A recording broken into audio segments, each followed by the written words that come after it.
معین آباد پولیس نے شاطر دھوکے باز کو گرفتار کر لیا۔ راؤڈی شیٹ کھول دی گئی۔ دفتر وزیر اعظم میں ملازمت کرنے کا جھوٹا دعویٰ راہل گاندھی کا پی اے ظاہر کرنے کا کیا انکشاف۔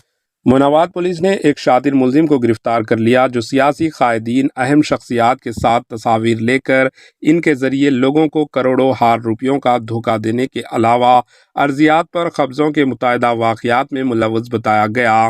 ملزم کے خلاف مختلف پولیس اسٹیشنوں میں 15 مقدمات کیسز درج بتائے گئے، جن میں ارضیات، زمینوں پر قبضے کے علاوہ دھمکی دینا، دھوکہ دینا اور حملوں کے واقعات بھی شامل ہے۔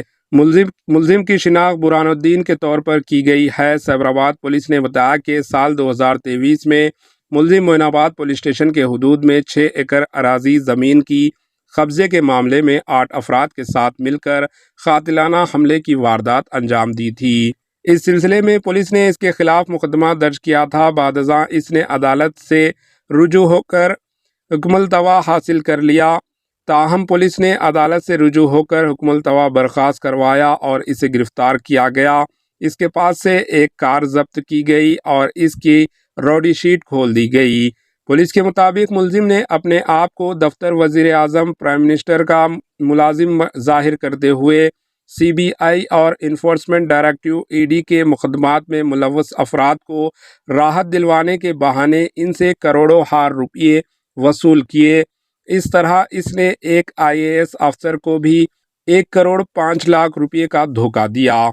پولیس کے مطابق ملزم نے تاجرین کو انفورسمنٹ ڈائریکٹوریٹ ای ڈی کے نام سے فرضی نوٹس روانہ کر کے ان سے بھی رقم وصول کی اور انہیں یقین دلانے کے لیے خود ساختہ ای ڈی کے حکام کو بھی ان کے سامنے پیش کیا تھا۔ بتایا گیا ہے کہ ملزم نے سال 2011 میں مائننگ کانٹریکٹ کے لیے جھارکھنڈ کے چیف منسٹر کو بھی فون کیا تھا۔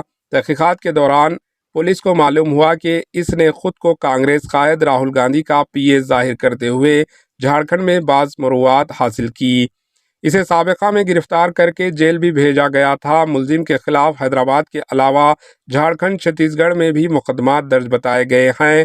تازہ طور پر پولیس نے برہان الدین کو ارضی کے معاملے میں قاتلانہ حملے کے واقعے میں گرفتار کیا۔ Bureau report, H N news.